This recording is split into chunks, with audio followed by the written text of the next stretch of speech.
हाँ।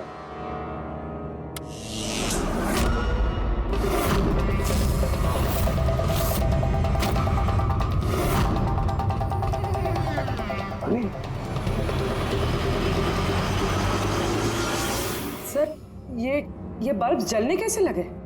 क्या बात है सालुंकी साहब, बिना वायर के सारे बल्ब जला दिए।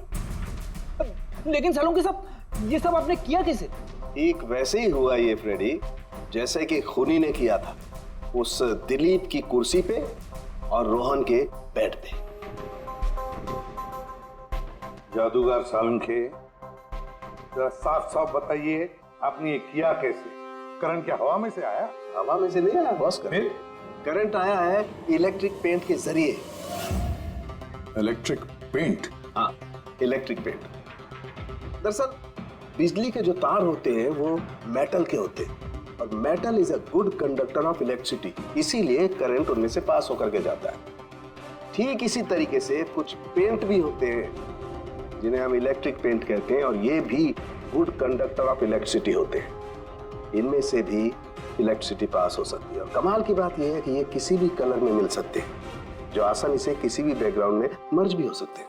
ओह, इसीलिए मैं होटल रूम में और रेस्टोरेंट में कुछ दिखा नहीं सका। Exactly that. खूनी ने दरअसल होटल के कमरे का और रेस्टोरेंट के फ्लोर का दोनों का कलर इस कलर के साथ मैच किया, इसीलिए हमें दिखाई नहीं दिया। तो ये इलेक्ट्रिक करंट, आई मीन ये जो इलेक्ट्रिक पेंट है, ये आसानी से मिल जाता है? हाँ, मिल सकते हैं। दरअसल इलेक्ट्रिक सोल्डरिंग और रिपेयरिंग के काम में आते हैं और इनकी सबसे बड़ी खासियत यह है कि आम तौर पर नंगी आंखों से दिखाई नहीं देते, सिर्फ इंफ्रारेड लाइट में ही ये दिखाई देते हैं। मैं दिखाता हूँ।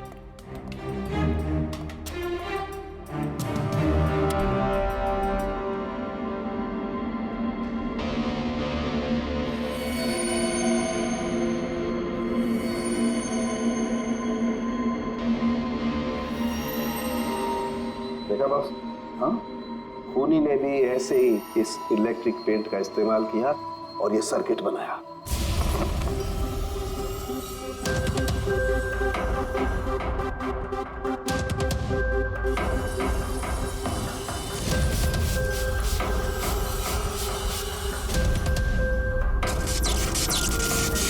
एक बात तो पक्की है, ये जो भी कोई है उसे इन सारी चीजों की पक्की जानकारी है। मगर सर, इनमें से खूनी कौन है? इस प्रोफेसर से तो मिल लिए सर, ये तो नहीं है। ये बंसी? बंसी तो एक क्लर्क है, और मुझे नहीं लगता कि एक क्लर्क को साइंस की इतनी जानकारी होगी। सर, इनमें से सबसे ज्यादा पढ़े लिखे तो ये प्रोफेसर ही लग रहे हैं। कोई ऐसा जो प्रोफेसर जितना इंटेलिजेंट तो नहीं है, लेकिन इसे इन सब चीजों की जानकारी है।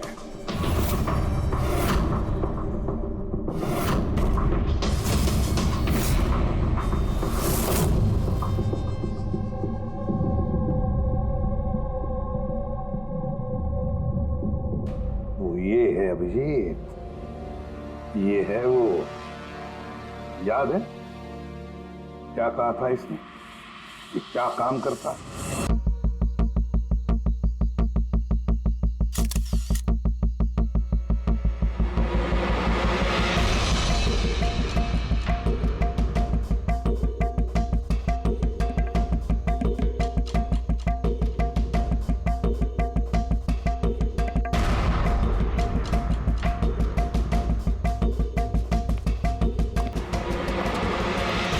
आप लोगों को कुछ मिला?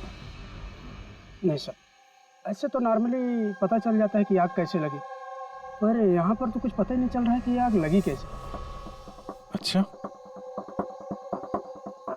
ठीक है, देखो एम्बुलेंस कहाँ तक पहुंची। जी सर।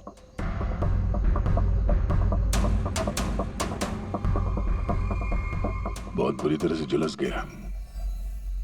कमाल है, कुछ पता ही नहीं चल रहा है कि आग कैसे लगी है।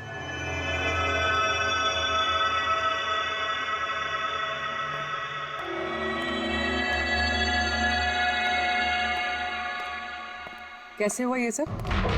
सब कुछ तो बिल्कुल ठीक था, पता नहीं ये आग कहाँ से लग गई। इतने सारे लोगों की बद्दुआएं तो लगेंगी ना। क्या कहा तुमने? पता चला था सर कि दिलीप साहब किसी कोर्ट के केस में फंसे हुए थे। काफी बड़ा चक्कर था, लेकिन अभी कुछ दिन पहले छूट भी गए थे। काफी लोग नाराज भी थे इस बात से। कहीं इसी चक्कर में किसी ने दिलीप को मार तो नहीं दिया? नहीं, कोर्ट ने बरी कर दिया था मेरे पति को। उन्होंने कुछ भी नहीं किया।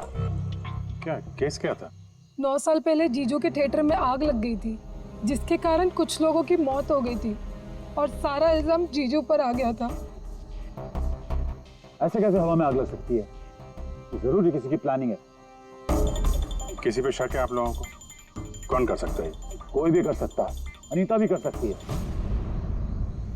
कौन कौन है अनीता? टोनी की वाइफ, और वो आज यहाँ आई भी थी।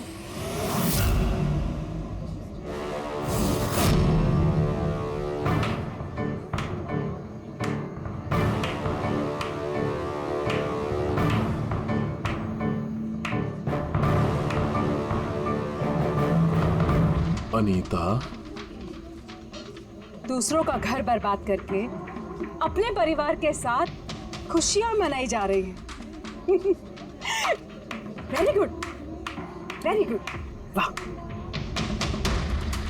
लेकिन एक बात याद रखना, उन लोगों की तरह तुम भी तड़प तड़प के मरोगे। सिक्योरिटी! ए चुप! आवाज नीचे। निकालो उसको बाहर, निकालो! आउट! लगता है तुम दोनों अपने अंजाम से वाकिफ नहीं। तुम्हारा बुरा समय अब शुरू हो गया है, याद रखना। तूने जो किया है ना मेरे टोनी के साथ, याद रखना, इसके बाद तू नहीं बचेगा। सुना तूने? ले जा उसको। तू नहीं बचेगा, नर्क में चलेगा तू। अरे देख क्या रहा है, ले जा इसे। नर्क में चलेगा तू, तड़प तड़प के चलेगा, याद रखना। अरे जा।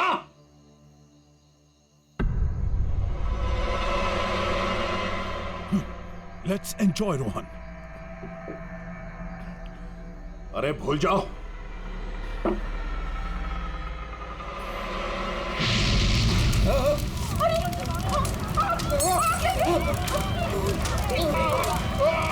दिलीप और रोहन जिस केस में फंसे थे, उसी केस में कोर्ट ने टोनी को सजा दी थी। अच्छा, किस किस को पता था कि आप लोग यहाँ रेस्टोरेंट में आने वाले हैं? पता नहीं सर।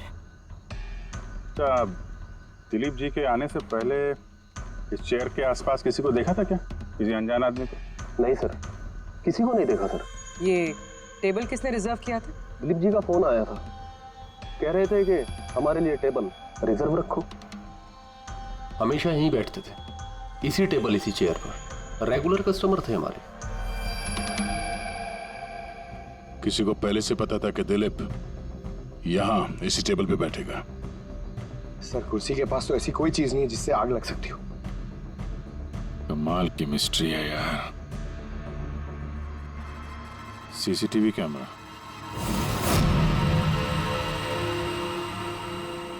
इसके फुटेज से पता चलेगा क्या हुआ था यहाँ पे।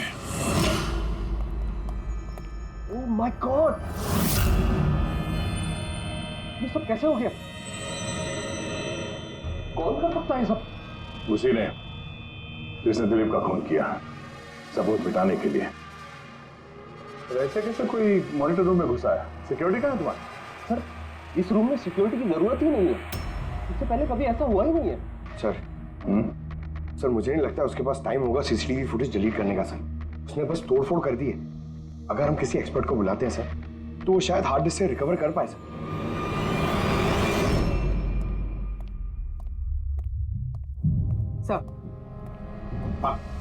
सर 9 साल पहले दिलीप और रोहन का एक थिएटर था जिसमें आग लग गई थी। एग्जिट और एंट्री डोर बंद होने की वजह से इस आग में 12 लोग जल के मर गए थे। विक्टिम्स की फैमिली ने केस किया तो इन्वेस्टिगेशन में पता चला कि उस वक्त एक गार्ड ड्यूटी पे था। हाँ, टोनी। हाँ सर, कोर्ट में साबित हो गया कि टोनी ने बहुत शराब पी रखी थी और शराब के नशे में वो इतना धुत था कि वो इमरजेंसी एग्जिट भी खोल नहीं पाया। हाँ, बस टोनी की बीवी अनीता ये मानने को तैयार ही नहीं कि गलती टोनी की है। सर, सिर्फ उसका ही नहीं, बहुत सारे न्यूज़पेपर आर्टिकल्स ने भी कोर्ट के इस फैसले के खिलाफ आवाज़ उठाई थी। जब ये हादसा हुआ था उस वक्त दिलीप और रोहन के खिलाफ सॉलिड एविडेंसेस थे, लेकिन फिर केस चलता रहा। 9 साल हो गए। कुछ विटनेसेस ने गवाही बदल दी और कुछ कंट्री से बाहर चले गए। सर, दिलीप और रोहन ने जरूर पैसे और पावर का इस्तेमाल किया होगा और यह बात टोनी को पता चल गई होगी। उसी ने भेजा होगा अनीता को दिलीप को मारने के लिए। पर फ्रेडी, जब अनीता वहां थी ही नहीं तो आग लगाई कैसे? नहीं, सिक्योरिटी वालों ने तो उसे बाहर निकाला था रेस्टोरेंट में से। ऐसी कौन सी चीज है जो अचानक आग लग सकती है? सर, शायद डॉक्टर सालुंके हमारी मदद कर सके, या फिर अनीता।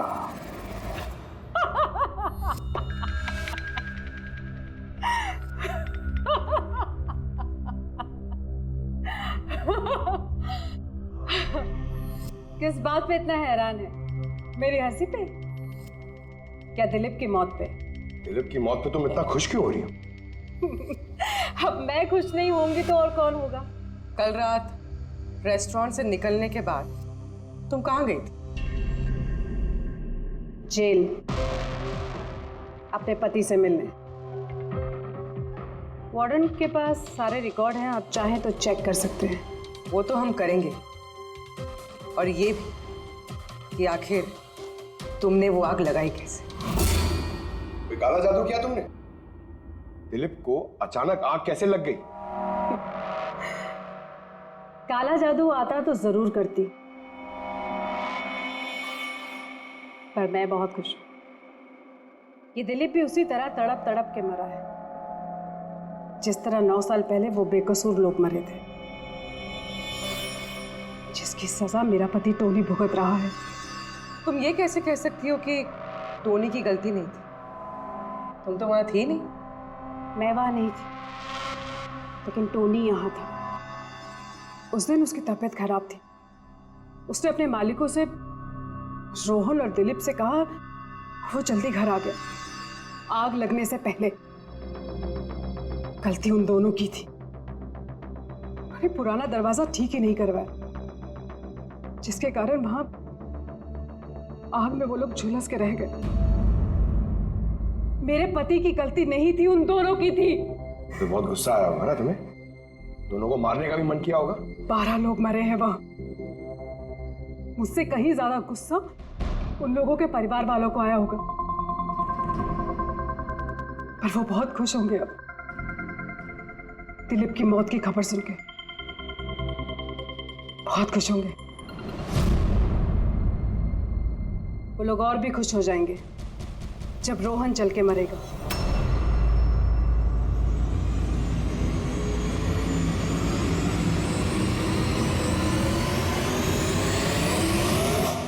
सर 42 लोग हैं, उन 12 विक्टिम के करीबी रिश्तेदार और फैमिली वाले। सस्पेक्ट ज्यादा और वक्त कम। सर, सबसे पहले इन 42 लोगों में से उन लोगों के नाम हटा देते हैं जो कल दिलीप की मौत के वक्त शहर में नहीं थे। तो 9 साल हो गए इस बात को। शायद कितने लोग देश भी छोड़कर चले गए होंगे और कुछ लोगों की मौत भी हो गई होगी। फिर भी पता तो लगाना ही पड़ेगा। देखो कितने लोग शहर में थे जब दिलीप की मौत हुई।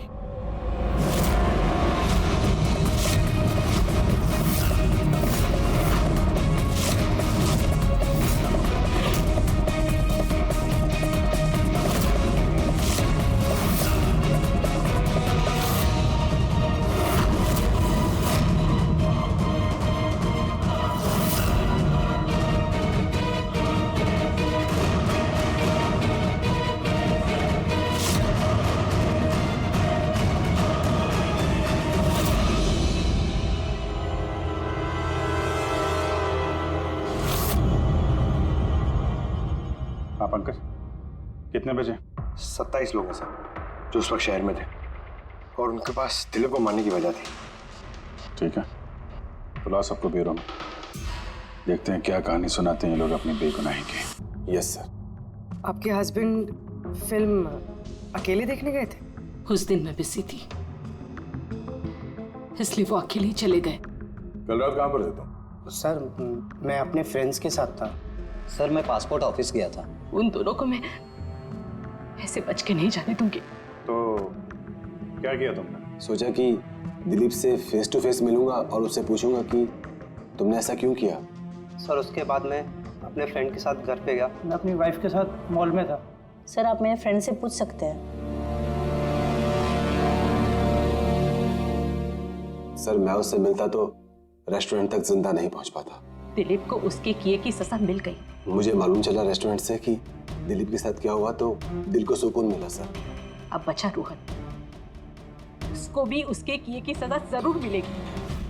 अब इन 27 लोगों में से उन लोगों के नाम रहने दो जो घुमा फिरा के जवाब दे रहे थे और जिन्होंने अपने जवाब पहले से ही तैयार करके रखे थे।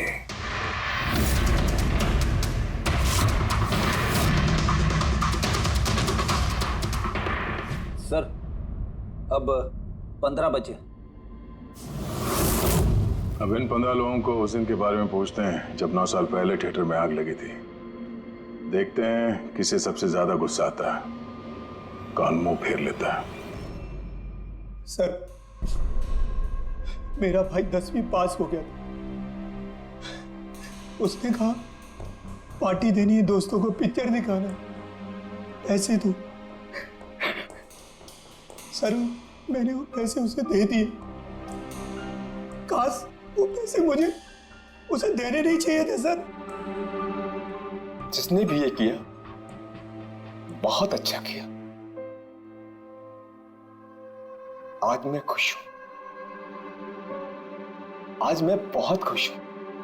कुमार साहब आप यूनिवर्सिटी में फिजिक्स के प्रोफेसर हैं, है ना? Yes sir, head of the department physics. लेकिन मेरे खुद के बेटे को पढ़ाई में कोई इंटरेस्ट नहीं था। बहुत डांटता था मैं उसे, लेकिन अनिकेत के ऊपर कभी कोई फर्क नहीं पड़ा। एक नंबर का बदमाश बन गया था वो। उस दिन भी वो कॉलेज से बंक करके दोस्तों के साथ फिल्म देखने चला गया और सर और वापस घर पे कभी नहीं आया। हिमेश राइट, कॉन्ट्रैक्टर हो ना तुम?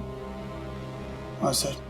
हिमेश 9 साल पहले तुम अपनी पत्नी के साथ फिल्म देखने गए थे उस थिएटर में। नई नई शादी हुई थी मेरी।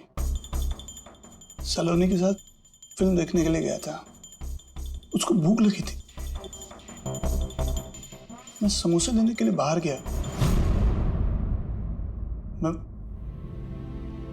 मैं वापस आया तो देखा वहां के दरवाजे लॉक हो गए थे। वहां अंदर से लोगों के चिल्लाने की आवाज आ रही थी और धुआं निकल रहा था वहां से।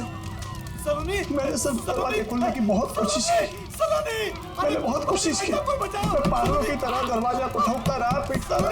सलोनी, सलोनी, सलोनी, सलोनी, सलोनी कहीं चिल्लाता रहा। अरे कोई दरवाजा खोल दो यार। सलोनी, सलोनी। लेकिन मैं कुछ नहीं कर सका सर, मैं कुछ नहीं कर सका।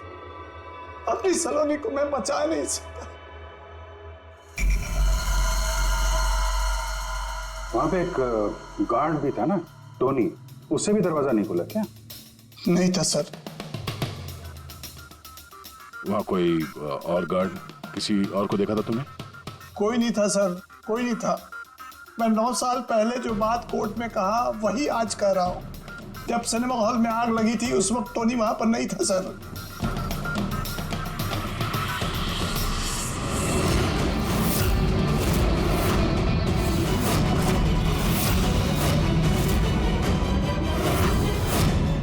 सर ये है हमारे फाइनल 15 सस्पेक्ट जो दिलीप को मार सकते हैं। सो कॉप्स कह रहे थे कि फायरमैन को भी पता नहीं चला कि आग का एग्जैक्टली सोर्स क्या था।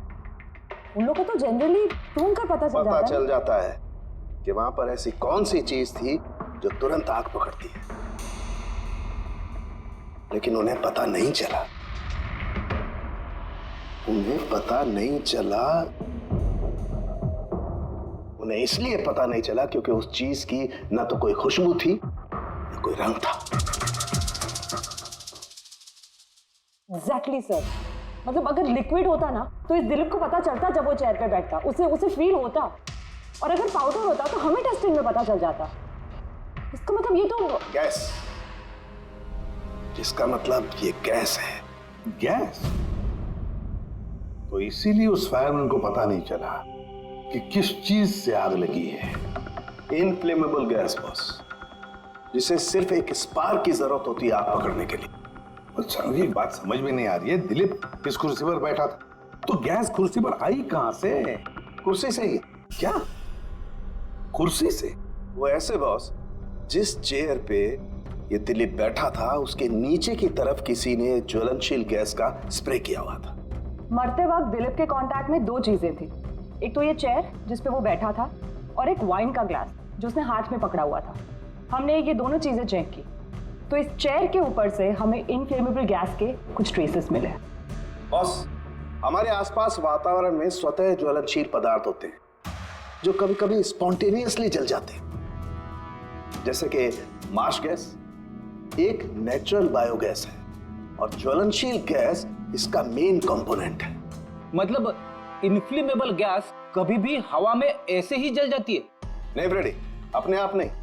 जब वातावरण में बहुत ज्यादा गर्मी पैदा हो जाती है और वो वातावरण की ऑक्सीजन के साथ मिल जाती है तो एक सुपर हाई टेम्परेचर का निर्माण होता है, जिसकी वजह से ये आग लगती है। लेकिन सालुंके साहब, वहां तो ऐसे कोई हाई टेम्परेचर वाली चीज थी नहीं। एग्जैक्टली, ऐसा कोई डायरेक्ट सोर्स नहीं था जिससे गर्मी पैदा हो सके बॉस। इसीलिए मुझे लगता है खूनी ने कोई एक्स्ट्रा डिवाइस का इस्तेमाल किया है ये अचानक इतना ज्यादा टेम्परेचर बढ़ाने के लिए। और ये कुर्सी तो तैयार बैठी थी, इसे तो सिर्फ एक स्पार्क की जरूरत थी। पर सर, ऐसे कोई हीट कैसे पैदा कर सकता है? हाँ, कर सकते हैं ना पूरी। जैसे उदाहरण के तौर पर मैग्नीफाइंग ग्लास। मैग्नीफाइंग ग्लास पर सूरज की किरणों को खास तरीके से फोकस करके हम बचपन में कागज जलाया करते थे।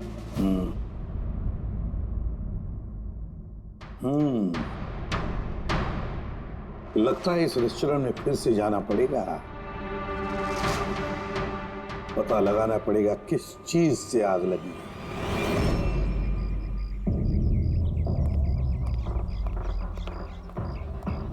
पूरा एरिया छान मार लिया सर, लेकिन ऐसी वो चीज ही नहीं मिली जिससे आग लग सकती है। और ये ओपन रेस्टोरेंट है। जब खूनी ने दिलीप के चेयर के नीचे वो इनफ्लेमेबल गैस स्प्रे किया तो किसी ने तो देखा होगा। वही तो, चेयर में अपने आप आग लग गई और दिलीप चल के मर गया। किसी ने कुछ देखा नहीं और ना ही कोई सबूत हमारे सामने आ रहा है। सर, उस डेटा एक्सपर्ट ने सीसीटीवी फुटेज रिकवर कर ली है, आप देख सकते हैं सर। गुड, या तुम लोग यार देख लो, तब तक मैं देखता हूँ यहाँ पे कुछ मिलता है क्या। सर, दिलीप और उसकी फैमिली के आने के 15 मिनट के पहले की फुटेज है ये।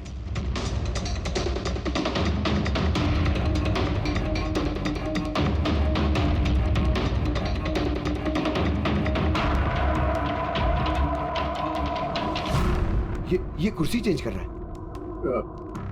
इसका कोई दूसरा एंगल है क्या इसी टाइम का? चेक करो। एक मिनट सर।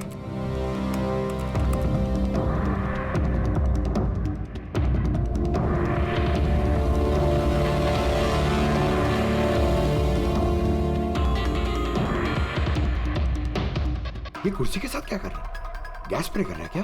हाँ, उसने अपने चेयर पे गैस स्प्रे किया और उसने अपनी कुर्सी को उस कुर्सी से बदल दी जिस पे दिलीप बैठने वाला था।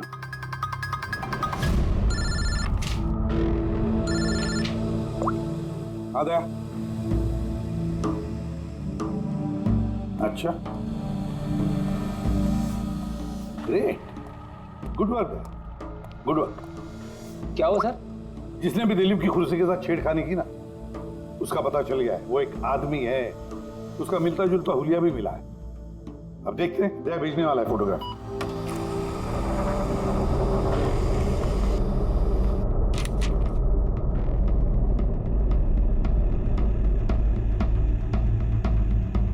खूनी इन बचे लोगों में से कोई एक है, इन्हीं में से एक। और अब इसका अगला शिकार रोहन है।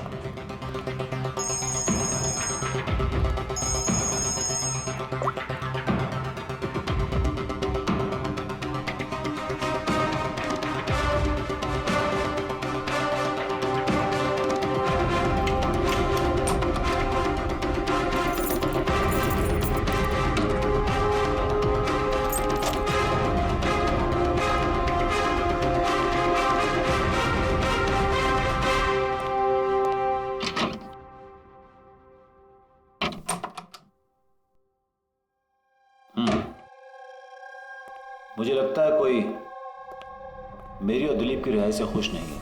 मेरी जान को खतरा है यहाँ पर। I will talk to you later. Bye. Sir everything is okay. All right, तुम यहीं पर रहना और किसी को भी अंदर मत आने देना। Be alert. Okay? Okay sir.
बचाओ बचाओ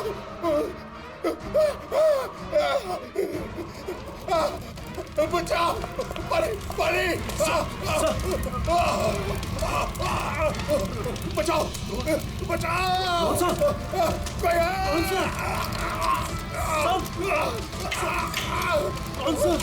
बचाओ परे परे कौन सा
क्या हुआ यहाँ पर और कैसे?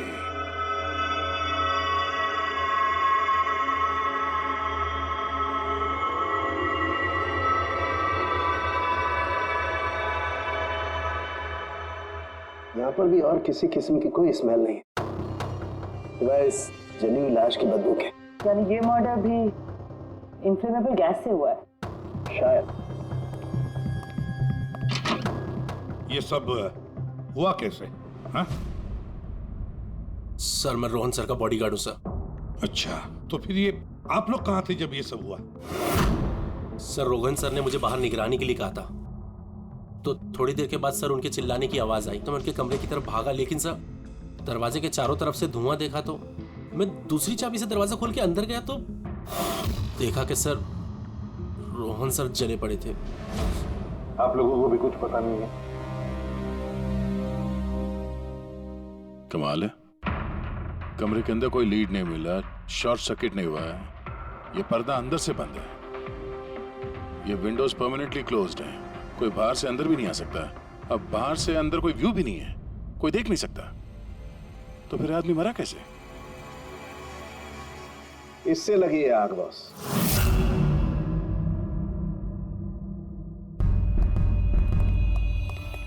ये इस चीज से ये है क्या सर? फिलामेंट है। फिलामेंट? इलेक्ट्रिक बल्ब के अंदर का फिलामेंट। और जब इस फिलामेंट में इलेक्ट्रिक करंट पास होता है तो ये गर्म होकर के लाल हो जाता है। बॉस टोनी ने भी इसी टेक्निक का इस्तेमाल किया है उस ज्वलनशील गैस को जलाने के लिए। पर वहां रेस्टोरेंट में जहां पर दिलीप की मौत हुई थी, वहां पर तो हमें ऐसा कोई फिलामेंट वगैरह नहीं मिला। और इतनी छोटी सी चीज है, वो खुली जगह है, उड़ गई होगी शायद कहीं। लेकिन यहाँ तो पूरा कमरा बंद है, इसीलिए पलंग के नीचे मिल गया मुझे। लेकिन सर, फिलामेंट से करंट पास होने के लिए वायर्स का कोई ना कोई कनेक्शन तो होना चाहिए ना बेड तक। होगा, यही कहीं होगा जरूर। तब पूरा बेड चेक कर लिया हमने, कमरा चेक कर लिया, ऐसा तो यहाँ पे कुछ भी नहीं मिला सर। दया, वो दरवाजा कैसा? मैनेजर। Yes sir. वो दरवाजा कहाँ खुलता है? सर दूसरा रूम है जो इस रूम से कनेक्टेड है सर। अब वैसे ये रूम सील्ड रहता है, इसे कोई खोलता नहीं सर। खोलो दरवाजा। Yes sir. आइए सर।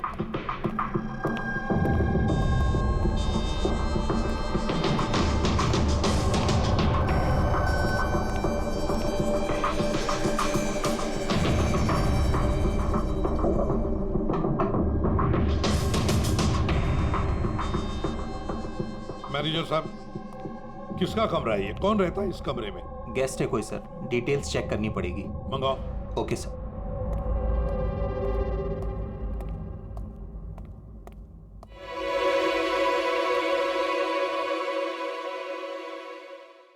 सर, वहां उस कमरे में जो कुछ भी हुआ है सर, वो इसी कमरे से किया गया। लेकिन अगर करंट इस रूम से पास किया गया है तो यहाँ से उस बेड तक कोई ना कोई वायर तो होनी चाहिए ना। और अगर वायर अगर होती तो बॉस रोहन को दिखाई भी देनी चाहिए। हाँ, शायद उसके बॉडीगार्ड ने भी देखा हो। बुलाओ उसके बॉडीगार्ड को। आप आओ यहाँ।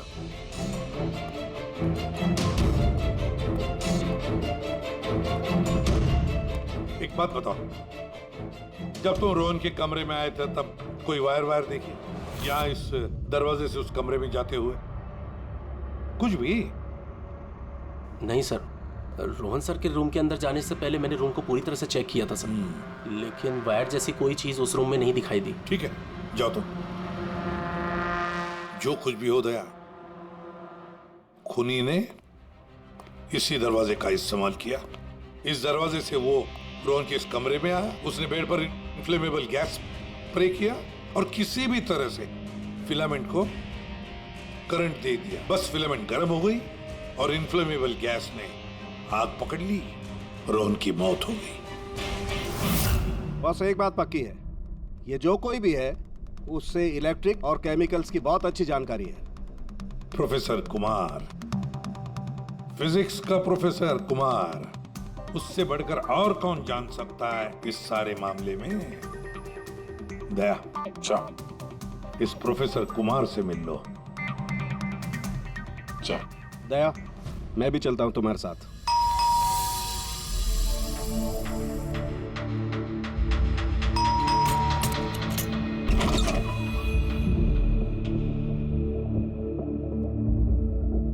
प्रोफेसर कुमार है घर पे? हाँ है, लेकिन आप लोग? सीआईडी सब ठीक तो है ना साहब? हाँ, उनसे कुछ पूछताछ करनी है। कहाँ है वो? बाहर बच्चों को पढ़ा रहे हैं, मैं बुला के लाता हूँ। कोई बात नहीं, हम देखते हैं।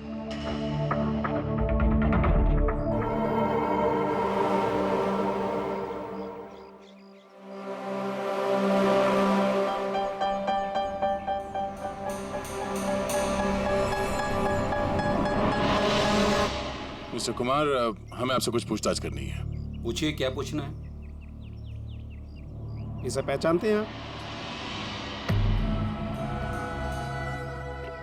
ये तो फिलामेंट है। गुड, सही पहचाना आपने। आपको पता ही है फिलामेंट हमें कहाँ से मिला? ये तो आप ही को पता होगा कहाँ से मिला आपको। रोहन के बेड के नीचे से। कल रात उसी बेड पे रोहन जल के मर गया। व्हाट? रोहन की भी डेथ हो गई? कल रात आप कहाँ पर थे? रात 9 से लेकर सुबह 3 बजे तक। आप मुझ पर शक कर रहे हैं? ये हमारे सवाल का जवाब नहीं हुआ मिस्टर कुमार। कल मैं पूरा दिन और पूरी रात घर पे ही था। कोई गवाह? जी हाँ, मेरा नौकर रामू और Vikas, please come here.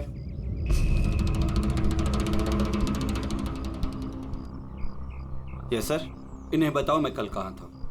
Sir हमारे एक्स्ट्रा क्लासेस ले रहे थे यहीं पे सर। कितने बजे से कितने बजे तक? सर शाम के 6 बजे से सुबह के 5:30 बजे तक। सर हमारे एग्जाम आने वाले हैं ना, तो हमने इस सर को रिक्वेस्ट किया था एक्स्ट्रा क्लासेस लेने के लिए। ठीक है सर, तुम जाओ बेटा। सर मेरे 5 स्टूडेंट्स और भी हैं जो कल सुबह 9 बजे से लेकर 5:30 बजे तक हमारे साथ थे। कहें तो उनको बुला लूं? ठीक है। अब मैं जा सकता हूं सर, बच्चों को पढ़ाना है। Please please. Thank you.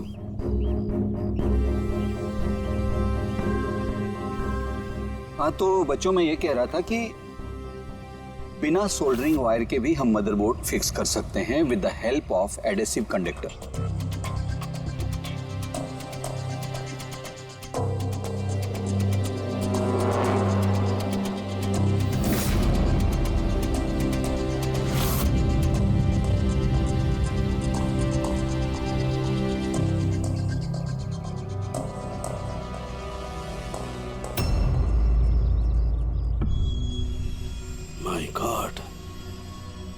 My God यार, ये क्या बात? क्या? अरे यार ये गलती मुझसे कैसे हो गई? क्या? गॉड, बूढ़ा हो गया मैं, बूढ़ा हो गया मैं। एक काम करो, 1 घंटे बाद फॉरेंसिक लैब में मिलो, कुछ बताऊंगा। 1 घंटे बाद। अरे वो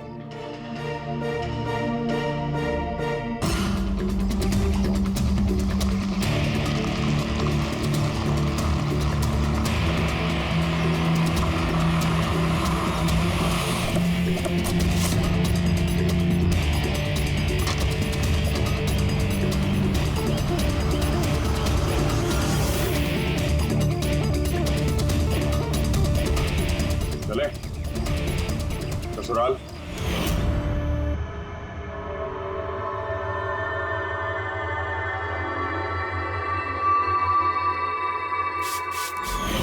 दिलीप और रोहन पर केस हुआ था, लेकिन मुझे मालूम था अपने पैसे और पावर के दम पर वो छूट जाएंगे।